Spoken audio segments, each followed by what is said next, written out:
Hi guys, PJ here. Today I'm working on a 2016 Citroen Nemo van. All I'm going to do is quickly show you how to remove the original factory stereo and what adapter you will need to be able to put an aftermarket normal square size stereo in the corresponding hole.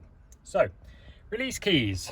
We are going to need these horseshoe type ones. Okay, you can get these from most car shops, Amazon, eBay, that type of place. They're not dear, normally about £1. And all you do quite literally is pop them in the holes like so, each side, until the click. You've just heard the click, and then basically just turn that back off again. We're going to spread them. We're going to pull them apart from each other, so you need both hands. Just spread them and gently pull, and you should hear a click and the unit come out. Once you've done that, you should be able to pull the unit forward. Just be careful because it is metal, as you can see. So if you're going to scratch the lower dashboard or anything, put a rag over it. There we go, unit comes down. On the back we have standard ISO plugs for power and speakers, and the other one there for steering controls or display, etc., which you don't need. Normal aerial on the back, which we unplug, take it all out. Do that now. Once removed, by pressing in the pins here, so you press the pins and pull and they both come out. It's got pins on the edge as well, look, one each side. There we go. So it's just squeeze the little pins, squeeze the tabs, pull the things out. Aerial adapter is just a case of it pushes on, so again, just pull it and it will come off.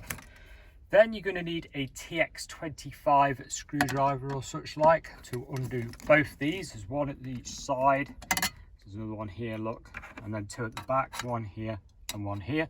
Take all four out. It's ideal to use a magnetic version of this screwdriver because the bolts can fall into the abyss down below the dashboard somewhere.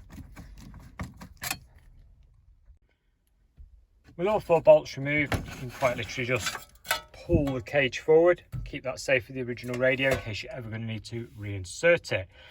Now you've got this big void and you're going to need a plastic fascia adapter or fascia panel of some description to fill it up and make it the right size. Well, okay, here we have one by Connect 2. There you go, that company, Connect 2, look. Part number CT24 CT12, and this is a big plastic adapter to basically clip into the hole we've just made to be able to put a new radio into it. There we go, look, it's like a plastic frame. And all you do is clip that into the hole. It's got like little plastic lugs on it that hold it in, and then put your new radio in it.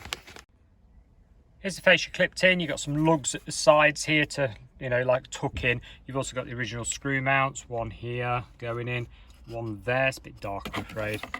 Basically where the originals came from. There you go, another one there, another one at the side that I'm putting in. And then of course your new radio is going to come with a frame that you're going to pop in there before you plug everything in. Thanks for watching. Bye for now.